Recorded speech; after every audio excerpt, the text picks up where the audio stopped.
Okay, good morning, everybody. Good afternoon, really, and welcome in. We are continuing our study of Sefer Yehoshua. I have what hopes to be an ambitious class for today.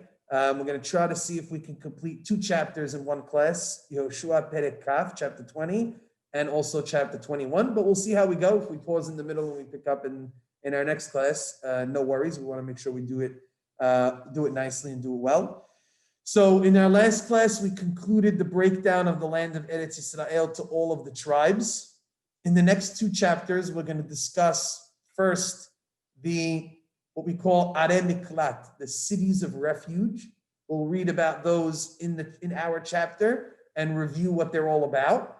And we'll talk a little bit about a couple of themes related to that. And then hopefully in chapter 21, we talk about the last tribe who hasn't gotten any press yet. That's the tribe of Levi, because we already noted the tribe of Levi doesn't get their own portion of land in the land of Israel, but they occupy cities scattered throughout the entire land. And so we'll talk a little bit about their lands and some of the themes and ideas that we can learn from the tribe of Levi. So hopefully we'll be able to encompass all of that into this one class. I want to delve right into it. Let's go to the first source, Yehoshua chapter 20, talking about the Ir Miklat, the cities of refuge. Let's read the psukim and explore the topic together. Vaydaber Adonai el Moshe lemor, el Yehoshua lemor, excuse me, Hashem, you already hear where I'm going, right? You can almost insert Moshe for Yehoshua over here, but this has a very Torah feel to it, right? Vaydaber Hashem el Yehoshua lemor. Usually it would say Vaydaber Hashem el Moshe lemor, right? And that's intentional over here by the text. The text of the Torah is portraying this very similar to a passage we would have in the Torah, because it's actually going to talk about a topic that was itself mentioned in the Torah, and and his law, which comes from the Torah itself. So the Navi here is specifically giving you that same kind of feel.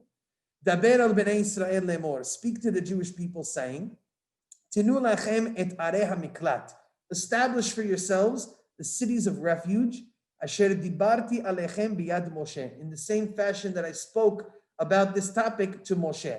So to just give us a little historical background, in Sefer Bamidbar, chapter 35, Perek Lamed He, Hashem already commanded Moshe about the concept of cities of refuge, of Ir Miklat, which we're going to talk about what exactly that means in a moment.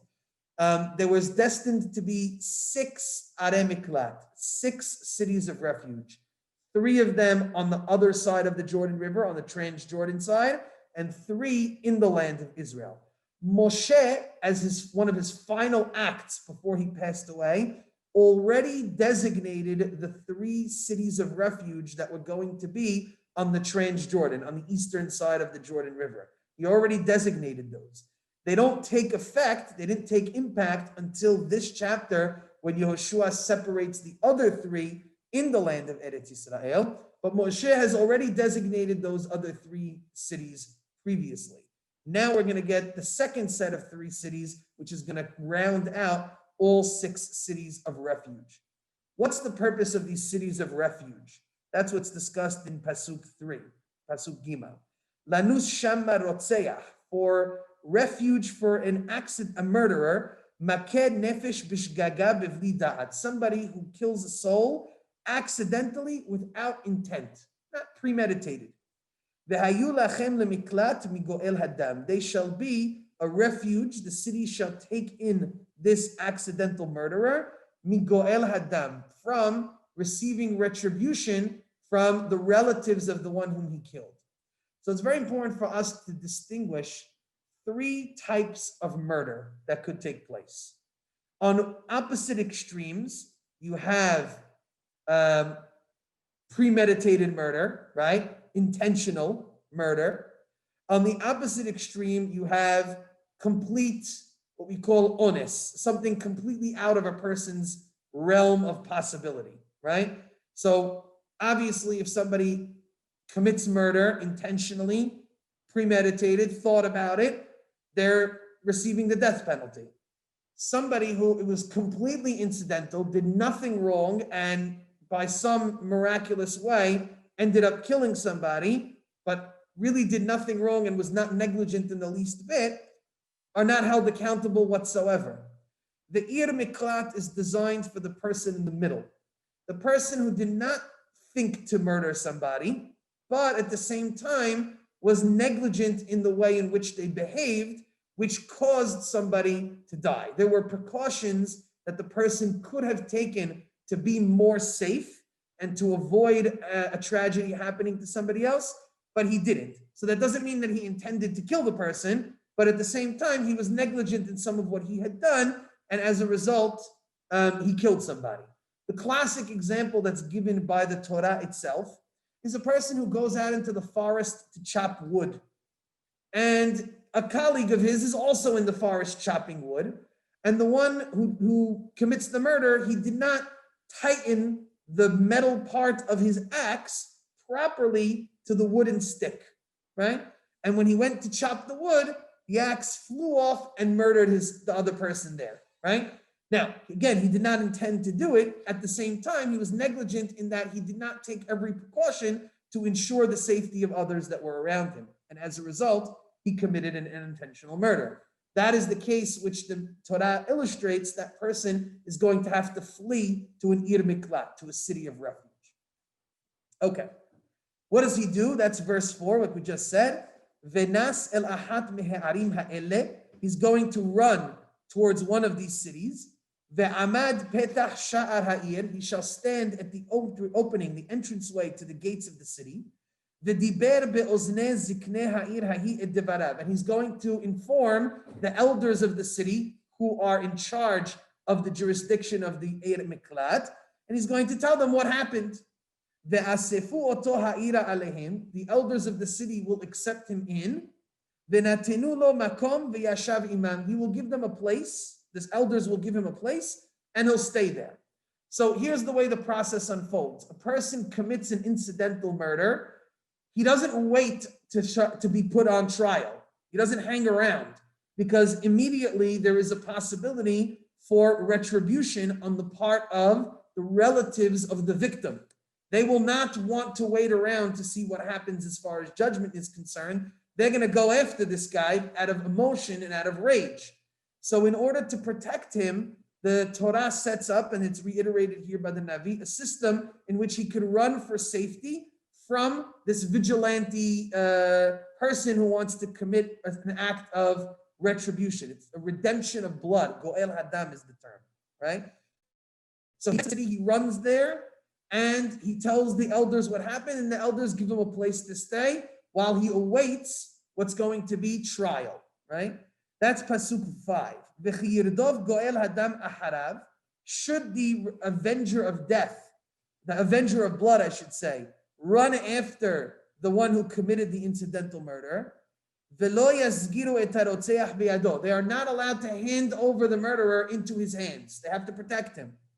Ki bivlidat hika et re'ehu, for he hit his friend unintentionally, without premeditation. There's no evidence that he hated this person or had anything against him to commit an act of murder. Verse 6, so he will sit in this place until he can stand in front of the congregation for judgment, which means that eventually at some point the court systems go and they bring him out of the Ir Miklat to stand trial to see if he was guilty of the act that he committed. Which means to say that anytime a person commits a murder, the first thing he does is goes to Ir Miklat. You don't wait around and hold on to things. You go straight to Ir Miklat until you can receive due process. Because in the interim, the person is susceptible to this avenger of blood who can kill him. Once he's there, he then is called back to the court in a safe way, where he's put on trial to determine his actions. If he's proven to be guilty of premeditated murder, then they'll kill him. If he's proven to be guilty of accidental murder, they will send him back to the Ir Miklat, and he'll stay there and live out the rest of his days until a certain point. If for some reason it's proven that he committed this act completely unintentional, meaning it wasn't even negligent, then he's free to go and nobody can attack him. Nobody can do anything. So we're using the Ir Miklat as a buying time until we can try him properly to determine what level of murder he committed, and then his sentence is going to be given. Should he be given a sentence of exile in Ir Miklat for committing incidental murder, the Pasuk says, Admot HaKohen HaGadol. He waits there until the death of the high priest, the Kohen Gadol, Asher Yihiyeh B'yamim Hahem, until the priest dies, the high priest dies, in that day. As Yeshuv HaRotzeach, once that happens, the incidental murderer can return home, Uba El Iro Ve'el Beto. He can go back to his city and to his family, El Ha'ir Asher Nas Misham, towards the city from where he had originally fled. So once the Kohen Gadol dies, he's permitted to go back to his hometown, and nothing can happen to him. While he's in Ir Miklat, nothing can happen to him. Once the Kohen Gadol dies, he's freed, and he can go back home, and nothing can happen to him. Now, if during his time of being in the Ir Miklat, he goes out of the Ir Miklat without permission, and somebody gets him and kills him, that's on him. There's no protection for him. No. He's clean.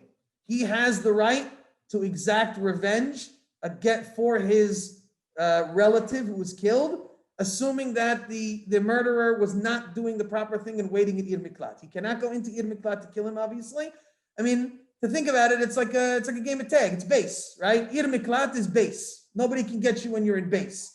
You want to take a risk and go out of base, you're opening yourself up to the possibility that the avenger of blood comes and kills you. And if he does, he's not held accountable for that.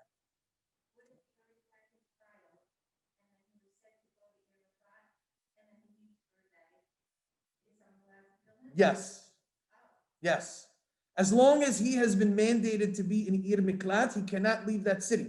He's mandated to stay there. If he leaves at any point, he puts his life at risk. And the other people who kill him, assuming it's the avenger of the blood, the relative, are not held accountable for his murder.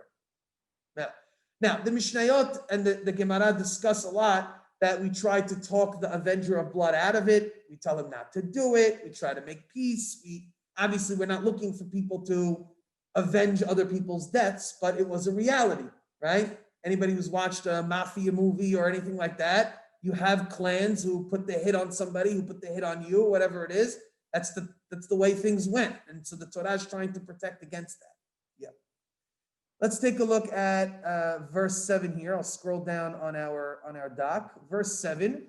So what cities did they put? And we'll take a look at the map here for a moment after we read the pasuk. Vayakdishu et Kedesh bagalil behar Naftali. They sanctified and set aside a city of Kedesh in the northern part of the Galil, in the mountain of the tribe of Naphtali. Ve'et Shechem behar Ephraim. The city of Shechem is very well known to us. It's a city where a lot of different incidents had happened, one of which was the selling of Yosef, for example. So the city of Shechem in Har Ephraim. Ve'et Kiryat Arba hi Chevron behar Yehuda. And the city of Chevron in the tribe of Yehuda is also an Ir Miklat in the land of Israel. So if you turn over to your back page for a minute, and I will scroll down here on the Zoom to our map, you can see the cities, the Ir Miklat. Look for those triangle cities. You can see them in the land of Israel. So up north, you have the city of Kedesh. It's all the way at the top of this map, up here in the tribe of Naphtali. Okay? The next one you have is Shechem. If you go down south, right in the middle of the land of Israel, right here, you'll see Shechem. Tell me if you got that one. You see it? Yeah. And then going down south more, beneath Yerushalayim, you'll see Hebron. And Hebron is obviously a city that we're very familiar with. Many people visited there today, right? It's a city of where Abraham is buried and Sarah is buried, etc., etc. These are the three cities of the Ir Miklat in the land of Israel. Now, what do you notice about these cities, just about their positioning on the map? What strikes you over here?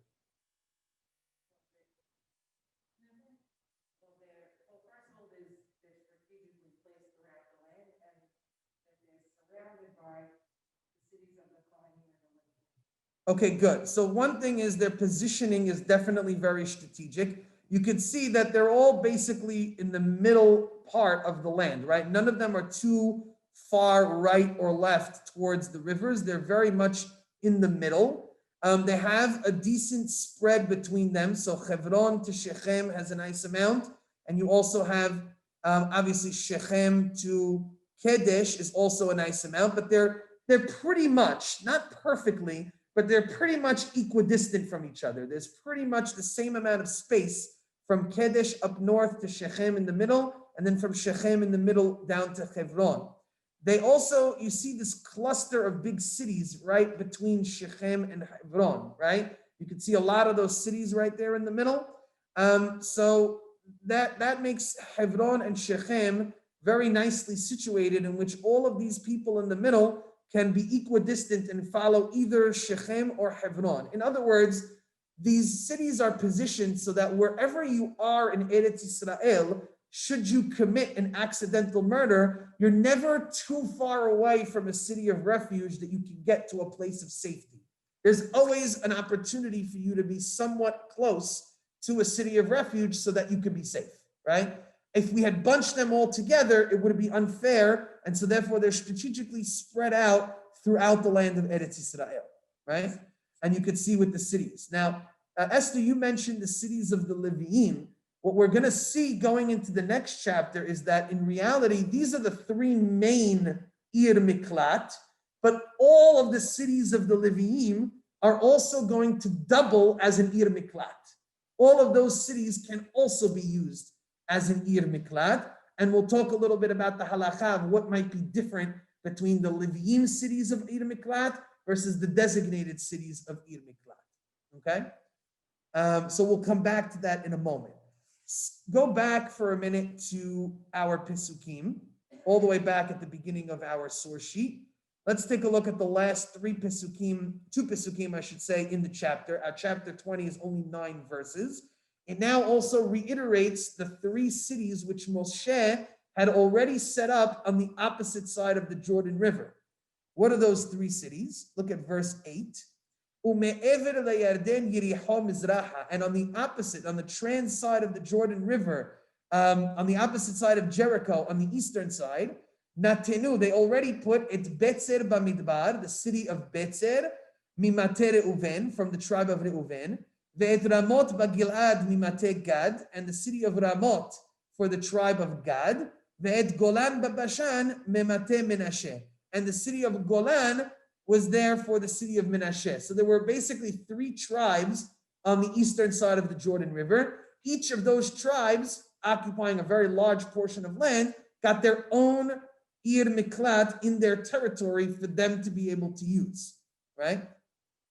That's not the case for the tribes in Eretz Yisrael. Eretz Yisrael has 8.5 tribes, right? And they only get 3 cities. And we'll talk about that disparity in a moment. Wrapping up the chapter, Ele hayu areha mu'ada. These are the cities that were designated and set aside, lechol bnei Israel, for all the Jewish people, velager hagar betocham, and for the converts and strangers amongst them, lanus shama, to flee there, kol makeh nefesh bishgaga, anybody who murders a soul by accident, velo yamut biyad goel hadam, and they should not die at the hands of the blood avenger, ad omdo lifnei ha'edah, until they can stand proper trial and be determined what their punishment is going to be. So just going back to the map for a minute, and then we'll talk about a few ideas that I think are important here in terms of the Ir Miklat. Going back to the map, you can see on the eastern side of the Jordan River, you'll see at the top you have Golan. You can see that more up north, right opposite the Sea of the Galilee. You can see, if you go to where the Sea of the Galilee is and then go towards your right, towards the east, you'll see Golan. You should see that there. That's the city for Menashe. Travel a little bit further down south, and you'll see Ramot for the Gilad. Again, that's the one for the people of Gad. And then going south even further, you'll see straight shot south down, passing Mefa'at. You'll see Betzer. That's for the tribe of Reuven. Okay. These ones are a little bit more spread out. You can see that Golan and Ramot are very close together, and they're much more widespread from Betzer. So here, there's a little bit more disparity in terms of their spacing, but again, pretty much in a straight line, so that anywhere that you are, it might be on the eastern side of the Jordan, you're never too far away from a city of refuge, okay? Now, what's interesting, the commentaries note is, like we said, there's a disparity. You have 3 cities of refuge on the eastern side for only 2.5 tribes. and you have another 3 on the western side in Eretz Israel for 8.5 tribes.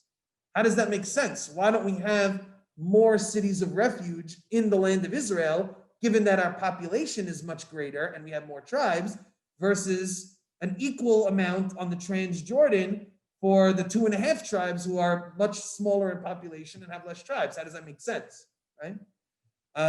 So any thoughts on how to answer that question?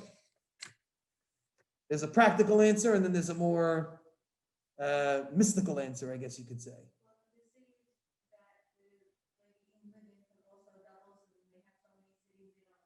Right, so that would be a good answer. That's the practical answer that I figured, which is based on the Rambam, because there's a bit debate about this, but based on the Rambam, who says that the cities of the Leviim, there are cities on the eastern side of the Jordan River as well for the Leviim, but the majority of those cities have been taken in the land of Israel. They also double as Ir Miklat. So now you're going to have way more cities of Ir Miklat in the land of Israel than you will on the eastern side of the Jordan, which makes sense, right? Which also makes sense. Yeah.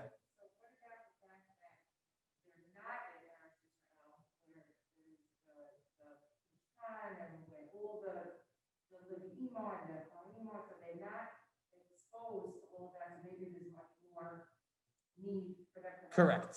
So that's the more, I guess I called it the more mystical answer, but the more spiritual answer perhaps is that since those tribes are inhabiting land outside the land of Israel, the holiness of the land is not there to protect them. And so therefore, they viewed it as the rabbis understood that the Torah was already hinting to the fact that it knew more murders were going to occur, even accidentally outside the land of Israel, than they would inside the land of Israel, because, so to speak, the land of Israel and its holiness protects against the possibility for incidental murder, right? And so therefore, only 3 Arei Miklat are needed for the whole of Eretz Israel, versus 3 that are needed for only 2.5 tribes on the other side of the Jordan River. And so that idea gives us a little bit of inspiration as to the power of the land of Israel and what it presents, and the holiness and the divine protection that is more palpable in the land of Israel than it is when you're living on the other side of the Jordan River, even in close connection, but nevertheless not actually in the land of Israel. You have those that hand of Hashem that's sort of guiding and protecting in the land of Israel that's not there outside of the land of Israel. To close it up and to talk a little bit about the Leviim for a second, and this I guess will segue us into chapter 21, which discusses the Leviim themselves. So let's take a look for a minute. Skip over to the next source let's take a look at our next source. Yeah, let's take a look at our next source, which is going to segue between chapters 20 and chapters 21. This is the chapter 35 of Sefer Bamidbar, the first 8 verses of it, which discuss the cities of the Leviim and also mention Ir Miklat. So let's take a break now from what we said already in what we learned our chapter 20. Let's reframe our minds into Torah language, right? Into Torah mode. We're now reading Sefer Bamidbar in the Torah, chapter 35, verses 1 through 8, which talk about the cities of the Leviim, which is a perfect connection to the Ir Miklat. So let's read those. God spoke to Moshe in the plains of Moab on the eastern side of the Jordan River, opposite Jericho, with the following words. Tzavet b'nei Israel, command the Jewish people, v'natenu la'leviim, that they should give to the Levites, minahalat ahuzatam, from their inherited land portions, arim lashavet, cities in which they can dwell. So every tribe is required to separate cities from within their land that can be designated for the Leviim. Umigrash le'arim sevivotehem titenu la'leviim. And in addition to giving them an actual city, they must also receive a migrash. What is a migrash? In English, they translate a migrash as a pasture, which basically means that you have the urban city, but surrounding each city, the Torah requires that they leave a certain space for open land. That's called a migrash, pastures that are connected to the city. What's the purpose of these pastures? The Torah tells us, verse 3, V'hayu he'arim lahem lashavet, The cities shall be for the human beings of those tribes to dwell. Umigreshehem, and those pastures that you're leaving open, yihiyu livhemtam v'lirchusham, should be for their animals and their possessions, v'lechol hayatam, and for all of their beasts and other beasts. In other words, you have to leave a buffer zone for each city. It's not fair to just give them the city, wall them in, and then right afterwards, you go ahead and take. The city needs to have a buffer zone, a pasture where they could graze animals, where they could potentially plant vineyards and produce. They could have some room to be able to roam. There needs to be forest. There needs to be landscape. There needs to be that room. Those pastures need to be there to create a proper living experience for the cities of the Levites. If you just box them into the cities and do whatever you want outside, it lacks comfort for the people of the Levites. And that's what's necessary in the Migrash. This maybe is a nice little support for like a rural type of living, right? You can't always be on top of each other with the urban. You need a little bit of space, right? And that's what the Torah is saying. They should be able to tend to their other needs as well, that they can plant if they want to, that they can have communal area to roam and to take their animals. They need to be afforded that luxury. That's what the Torah is saying for the Levites, right? Now, we know that the Levites very much rely on the gifts of the people to sustain them. They're not going to get rich, but they're going to get stuff to sustain themselves. But they also have their own ways of potentially adding on to their living capabilities, I guess you could say. I think that that's important as well. That's what the Torah is trying to say over here. In verses 4 and 5, it tells us how much room you have to give to them. We won't get into that. There's 1,000 amot, 2,000 amot. There's a whole discussion here about halakha, about how much they're actually giving to them. I want to skip verses 4 and 5 because it's not so relevant to our topic for now. But what is very relevant is verse 6. Take a look at verse 6 over here. Ve'et he'arim asher titenu lalviim, amongst the cities that are given to the Leviim, et shesh areh hamiklat, you will give them the 6 cities of refuge. So all those cities of refuge that we just talked about in the Torah and that are now being designated by Yehoshua in chapter 20, as we just read, all 6 of those cities are to be given to the Leviim for them to be able to live there, right? Et shesh areh hamiklat asher titenu, that you already put, lanus shamarotzeach, for any murderers to flee there. Va'alehem titenu, and in addition to those 6 cities, you will give 42 ir, 42 more cities.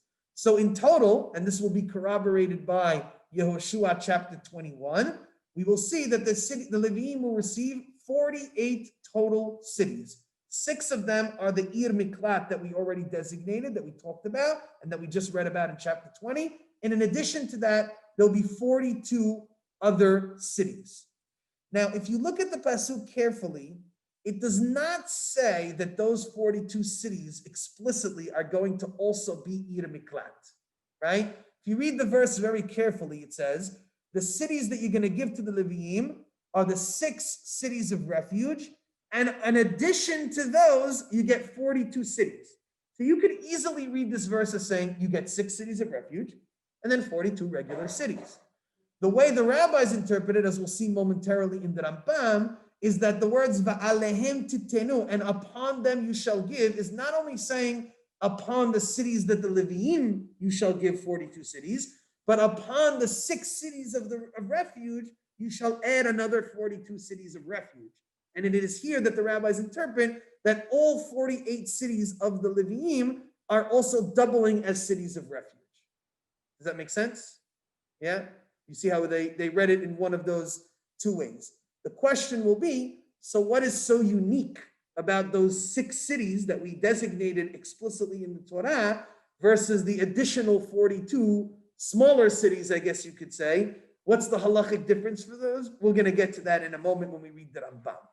But that's the connection here, is that the cities that are being given to the Leviim are encompassed within the cities that are designated as cities of refuge. In total, we'll read verses 7 and 8. Kol ha'arim asher titenu la'leviim, all of the cities that you give to the Levites, 48 ir, are 48 in total. Et hen ve'et migreshehem, the cities and their pastures that we already said. Now, this is a key pasuk. We'll point this out again. Verse 8, the cities that you're going to give from the inherited land of the Jewish people, me'et harav tarbu. From the people who have more, you're going to give more. Ve'ume'et hama'at tam'itu. From the tribes that have less, they give less. So this makes sense, but every tribe will not give the same number of cities to the Leviim. The number of cities that each tribe will have to give to the Leviim is dependent on that tribe's sizable portion in the land of Israel. The tribes that have bigger, like Yehuda, for example, are going to give more cities to the Leviim. Yehuda gives 9 cities. Some of the tribes that are a little bit smaller, such as, for example, the tribe of Naphtali, is only going to give 3 cities to the Leviim. So depending on how much land you have in the land of Israel, that's proportionately how many cities you're going to give to the Leviim, which makes a lot of sense. Even though you say, well, it's not fair. The answer is no, it's fair because you have more land, you have to give more. Very simple, yeah. That's the Torah. Why specifically 42? Hard to... Basically, none of the tribes, essentially, if you went with four cities per tribe, and there's 12 tribes, you'd end up with 48, right?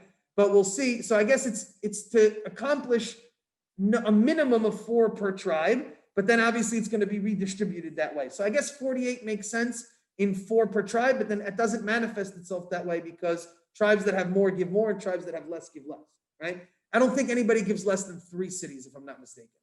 That's the minimum that everybody ends up giving. So each kefina halato asherin halo, each person according to the city and according to the inheritance which they occupy, yiten me'arav la'leviim, is going to have to give from their cities to the Leviim. So this opens us up into chapter 21, where we're going to talk about the cities in which the Leviim themselves receive from each of the tribes and their connection to the cities of Ir Miklat.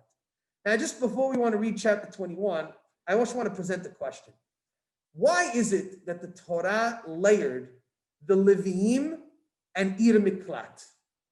What do those have to do with each other? Why is the Torah saying that I want the Leviim to occupy the Ir Miklat, the cities of refuge, and I want every one of the cities of the Leviim to also double as a city of refuge, right?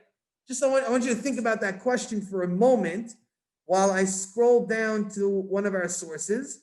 Before we attack that question, I want you to go to where it says Mishneh Torah on page 3, Mishneh Torah, Hilchot Rotzeach Ushmirat Nefesh. I want to first read this Rambam, keeping in the back of our minds the question about why the Leviim are associated with the Ir Miklat, and we're going to answer that momentarily, okay? First, I want us to read the law about the Leviim doubling as the cities of refuge. So you can see it here. I have it in English and in Hebrew. I'll read it together. Kol arei haleviim koltot. All of the cities of the Levites except accidental murderers. V'chol achat mehen ir miklati. All of them serve as a city of refuge. Shene'emar, as the pasuk says, we read this pasuk. Va'alehem titenu. Upon those 6 cities you shall put arba'im ushtayim ir, 42 additional cities. Kol he'arim asher titenu la'leviim. All of the cities that you shall put amongst the Leviim, arba'im ushmoneh ir, are 48 total cities. Hekishan hakatuv kulan zo lezo liklot. In the end of the day, the Torah rounded them all out as 48 total cities, comparing them, meaning connecting them, saying just like these 6 are Ir Miklat, so too the additional 42 are also serving as an Ir Miklat. Now, what's the difference? Now, Rambam asks a very important question. He says, Uma hefresh. So then what's the difference ben are miklat shehuvdelu lemiklat, between the 6 cities of refuge that were designated for that purpose specifically, and uben sha'ar haleviim, and the other 42 cities that really their main purpose is for the Leviim to live there, but they also double as an Ir Miklat. What's the difference? He says, sha'are miklat, the cities of refuge themselves, those 6 special cities, koltot, they receive accidental murders, ben leda'at, ben shelo leda'at, whether they have knowledge or they don't have knowledge. What does that mean? Whether the person is aware that he committed an act of murder or he's unaware of what he did, if he happens to venture into an Ir Miklat and someone is chasing him, and he has no idea why, but he happens to venture into the Ir Miklat, so then he's afforded that asylum. He's afforded that protection.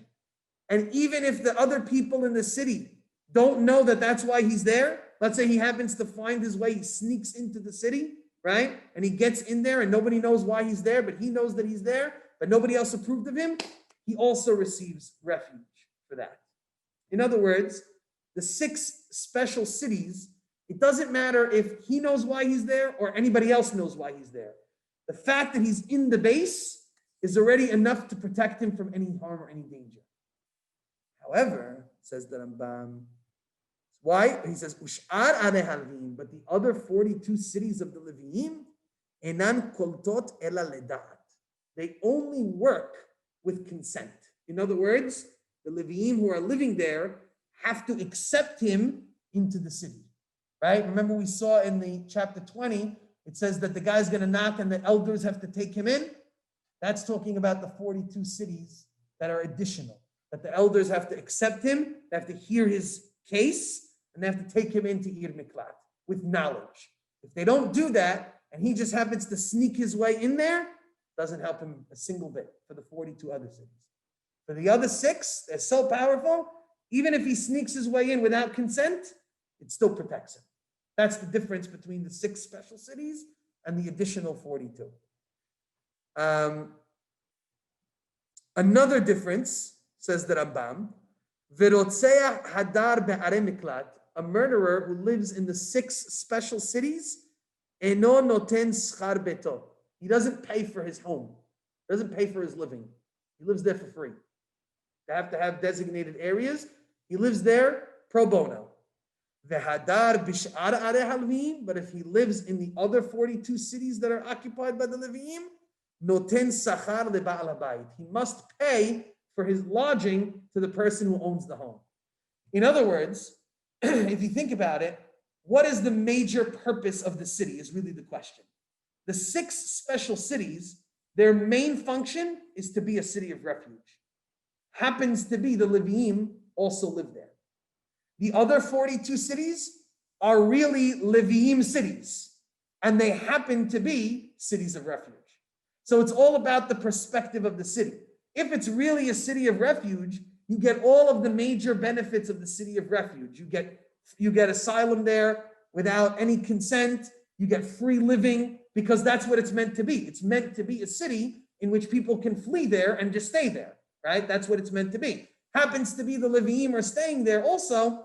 That's their own calculation, right? Versus the other 42 cities, their main purpose is to be a city for the Leviim. So if you come there as a refuge, okay, fine, you can take refuge, but you got to pay. These are our cities. You're taking our homes. You have to pay for it to the Baal Habayit. So it's all about perspective. It's all about what the main function is versus what the secondary function is. Now, with this in mind, I ask you the question, I return back to our question, what is the reason that the Torah put the Leviim and the Ir Miklat hand in hand?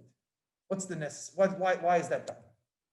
Not to mention, you also see a hint there in the fact that the Kohen, they stay there until the Kohen Gadol dies. The Kohen is part of the tribe of Levi. So obviously there's a strong connection here. Why is the Torah doing that? I'm open to maybe some thoughts or suggestions as to what you think the goal of the Torah here is. And I think this is the most inspiring thing about this whole conversation. Anything? Anyone on the Zoom want to take a stab at it? So here's what I think. I'll tell you what I think. The Leviim are the spiritual leaders of the Jewish people. What is going to happen to an accidental murderer who flees his home, has to leave his family, and in shame, so to speak, come to one of these Levite cities and hide out for protection? He's a downtrodden individual. He's someone who also has problems respecting other people, right? He was negligent in his actions that caused someone else to die. He has the guilt and blood on his hands of somebody else in Am Yisrael. This is a person who is in need of spiritual guidance. This is someone who is in need of revamping and reprioritizing their life. Who better to live amongst, to help him to accomplish that, than to live amongst the Levim, right? To live amongst people whose job it is to be the spiritual leaders of the Jewish people, who spend their days not involved in making a living or the mundane aspects of the world, but instead focus in on doing mitzvot, studying Torah, service of Hashem. He's going to live amongst people who, yes, are being taken care of by the nation, but are not doing it at the prospect of becoming rich, right? The Leviim are always taken care of, but they're never going to be the most prosperous individuals, right? These are good lessons for people who have committed accidental murder because they were negligent, because they didn't have enough respect for their friend.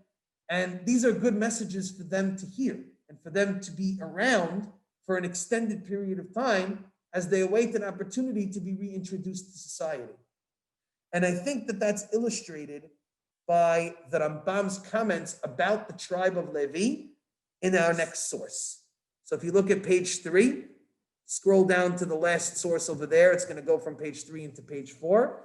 The Rambam, in his closing remarks on his book of Zira'im, which talks all about the laws of agriculture, he discusses why it is that the tribe of Levi does not receive a portion in the land of Israel. Let's read it together. Why did the tribe of Levi not receive a portion to itself in the land of Israel? Nor did they receive a portion in the spoils of war. Because they were designated to serve God. L'shareto, to be his servants, u'lehorot derachav haysharim, and to teach others the straight and proper paths, u'mishpatav hatzadikim, and the righteous statutes, larabim, to the public. Shene'emar, as the pasuk says, yoru mishpatecha liYaakov v'toratecha liYisrael. Let you teach the statutes of Jacob and the Torah to the Jewish people.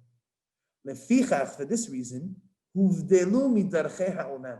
The tribe of Levi was separated from all of the natural processes of the world. Lo orchim milchama, they don't fight battles, kish'ar Yisrael, the way the rest of the Jewish people do. Velo nohalim, they don't inherit land. Velo zochim le'atzmam bechoach gufam, they don't merit anything based on the manual labor that they do. Elahem Hail Hashem, they are all the soldiers of God. Shneimar, as the pasuk says, Barech Adonai Helo, let God bless his soldiers. This is part of Moshe's final blessing to the tribe of Levi before he passes away. Vehu Baruchu Zochen Lahem, and God, so to speak, merits to have the tribe of Levi. Shneimar, as the pasuk says, Ani Helkecha v'Nachalatecha, I am their portion and I am their inheritance. The tribe of Levi has been designated to be God's special tribe, his special army, his special people. Therefore, they can have no attachment, no extreme attachment to the basic fundamental things that you and I have to do in this world, such as plowing and planting and doing things with land and fighting wars. They can't be involved in that. They have an elevated task. Who better, the people who have this elevated task, to be the ones around whom an accidental murderer who's clearly lost his way and had some issues to live around to rehabilitate himself. It's a perfect thing. Not only that, says the Rambam, he says, but we're supposed to also emulate the tribe of Levi as much as we can on our own. In the next halacha, he says, Velo shebet Levi bilvad. It is not limited to the tribe of Levi. Ela kol ish ve'ish mikol ba'eh ha'olam. All individual people from any walk of life, asher nadvaru ho, who has generously donated his soul, vehevino madda'o lehibadel la'amod lifnei Hashem, who decided it makes sense for him to separate himself for the cause of God, l'shareto, to serve God, ule'ovdo le'de'ayet Hashem, and to serve and to worship God and to know Him in all His ways, v'halach yashar, and he walked straight, kimo she'asau ha'elohim. He says, I can't deal with these things. I don't need to do business. I could live a simple life. I don't need to run after the pleasures of the world. I want to dedicate myself to God, to studying Torah, to doing the mitzvot. And so I'm going to live modestly and simply and basically without all those bells and whistles. And I'll take care of myself minimally so that I spend majority of my time focused on my spiritual journey towards God. Someone who does that, he's emulating the tribe of Levi, and he has the right to do that. This is something that the person who's an incidental murderer should be internalizing, and he's meant to internalize by living amongst the Leviim in close quarters, right? And so that's what the Rambam is saying, right? And that's what he's bringing for the tribe of Levi. They are sanctified to be the holy of holies. God will be his portion and his inheritance forever and all eternity. Good in this world, enough for him to live. Just like the Kohanim and the Leviim had enough to live. The Kohanim and the Leviim were not rich. They didn't strike it big.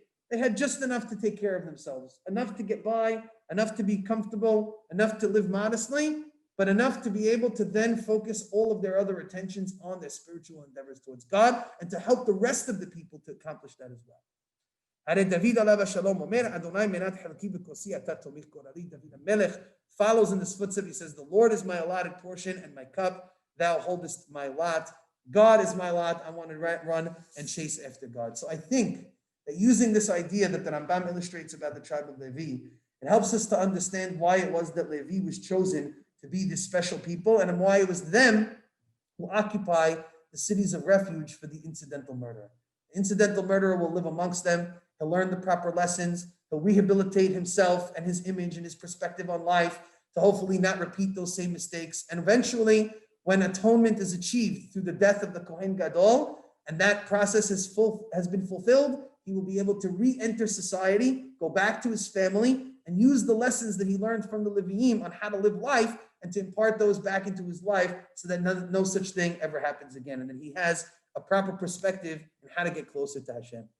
So I think we're out of time. We're going to hold off on chapter 21 for a little bit. Chapter 21 reads very quickly because it basically just gives us the breakdown of the tribes of Leviim and where they're positioned throughout the land of Eretz Israel. I don't know if we want to read that very quickly, but I think we're maybe under the gun. Do we have a few more minutes? Yeah? Yeah, we have a few more minutes? Okay, we'll take just maybe 5 more minutes till 1:10 to quickly read chapter 21 because it's not very involved. There isn't so much to take a look at. It's just really a breakdown of the different tribes. So we'll skip through it. Let me scroll back up here to chapter 21. So the chapter opens with the Leviim approaching Elazar and Yehoshua and asking for their cities, right, that they are rightfully deserving of in the land of Eretz Israel. And they break down the tribe of Levi into 4 sections. There are 3 families of Levi, Kehat, Gershon, and Merari. Those are the 3 families. And then part of Kehat is also the Kohanim, the family of Aharon. So you really have 4 separate families, Aharon's family, and then the 3 Leviim families is Kehat, Gershon, and Merari. And they are allotted their portions in descending order, starting with the most important, working their way down to the quote-unquote least important. So who's the most important? The Kohanim. So they start out, you can look at verse 4, right? It says, the lottery went out first to the tribe of Kehat. For the children of Aharon, the Kohanim from amongst the Leviim, they take their portion from Yehuda, Shimon, and Binyamin. And those were some of the best portions that they're going to have. They get 13 cities, the most out of everybody, because they are the Kohanim. So they not only get the most cities in number, but they also get them from the widest lands and the best lands, right? So they take from there. Verse 5 is the next best, is Kehat, the leftover ones. They take from the tribe of Ephraim, Dan, and Menashe. They get 12 cities. After them is Gershon in verse 6. They take from Yisachar, Asher, and Naphtali, the tribes up north. And they get, and from a little bit of the half of tribe of Menashe on the other side of the Jordan River, they also get 13 cities as well. 13 is the max. For the final ones, you get Merari. They take from Reuven, Gad, and Zevulun, 12 cities that they get. One thing you notice from over here is that the Leviim's cities were also put on the other side of the Jordan River. So they took cities from Reuven, that's on the eastern side, from Gad on the eastern side, and from the half of Menashe. Why is that important to mention? It means that the Torah and Yehoshua did not forget about the tribes on that side. They also need spiritual guidance. They didn't just keep all the Leviim in the land of Israel and say, okay, we need the spiritual guidance. Quite the opposite. They sent families and groups of Leviim to live on the other side of the Jordan River. I probably imagine against their will. I'm sure the Leviim who had to live there were not too thrilled about having to go outside the land of Israel. But the fact that their brothers on the lived there and needed that spiritual guidance, Yehoshua sends Leviim to live in cities of those tribes in order to keep a connection between them and the land of Eretz Israel and to also offer them spiritual guidance as well. So we have these four groups and all of their different cities taken from all of the different tribes. What you notice is it was done through lottery. What that means is that each family of the four groups was told where they should get their cities from. And then the individual tribes handed them their cities and said, okay, you're going to get cities from us. Here are the cities that we're going to give to you, right? And that's what the rest of the chapter allots. It talks about which cities each tribe decided to give based on their size of land and based on what they wanted to give to the Leviim. Remember, we mentioned earlier in our class that depending on the size of the tribe, that's how many cities they went to go ahead and give. What I just also wanted to read very briefly is I skipped through some of the Pesukim. You'll notice that each of the different four families all receive a special Ir Miklat. So for example, in verse 13, Vivnei Aharon HaKohen, to the Kohen cities, Natnu et Ir Miklat HaRotzeach et Chevron. They gave the city of Chevron. Now why is that? Because Chevron is actually very close to Jerusalem. It's next to Yerushalayim if you look at the map, right? And so that makes sense. The Kohanim have to be very close to Yerushalayim. They're the ones who are doing the service in the Beit HaMikdash. So it makes sense that all of the cities of the Kohanim should be positioned centrally to the Beit HaMikdash, including their Ir Miklat in Hebron, which is the closest one to the city of Yerushalayim and the Beit HaMikdash. So that's also worth noting. In verse 20, the people of Kehat, they get the city of Shechem. That's the second of the Ir Miklats right in the middle of Eretz Israel. And the tribe of Gershon, they get the top one in the they get the one in Golan Babashan. They get the one in the eastern side of the Jordan River, top of north, the city of Golan. And they also got the one in Naphtali, Kedesh Bagalil. So if you go to the map, you'll see that the two most northern Ir Miklats, Kedesh in Eretz Israel and Golan in the eastern Jordan, the Transjordan, they received those two Ir Miklats, Kedesh at the top and Golan over there as well. So basically each one, then you get the city of the family of Merari in verse 34. If you go down to verse 36, they received Betzer. So why am I telling you all this? To tell you that each of the four major families of Levi all got at least one Ir Miklat. So it was fair. Kohanim got one. The Kohanim together with Kehat got one each. That's two for the family of Kehat. The family of Gershon got two, the northern ones. And the family of Merari got two as well. So really, if you think of the three families of Levi, Gershon, Kehat, Merari, 6 cities, 3 families, each one got 2. And of the 2 of Kehat, they split it 1 and 1 between Kehat and the Kohanim. I know I did that fast, and I'm probably hitting you with a lot, but I think that's pretty much it. And that really closes it. To just read to you the last few verses of chapter 21, because I just think it's nice to round out the idea. I'm here in page 3. Verse 43. I'll read those last 3 Pesukim, and then I promise we're done. I'm holding everybody hostage here. Vayiten Hashem liYisrael et kol haaretz. God gave the entire land to the Jewish people. Asher nishba latet la'avotam, that He promised and swore to give to the forefathers. Vayirashuha vayeshuvu ba, they inherited it and they sat there.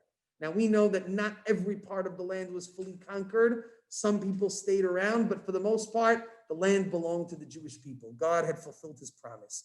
Vayanach Adonai lahem misaviv. God made everything around them tranquil. At that moment, no more battles were being conducted. Everything was nah.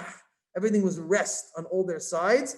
Kechol asher nishba la'avotam, just as he had promised and sworn to his forefathers.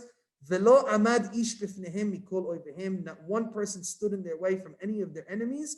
Et kol oivehem natan Hashem biyadam. All of their major enemies, Hashem had given them into their hands. At this point, no fighting was occurring. Verse 45, to really round it all out. Lo nafal davar mikol davar hatov.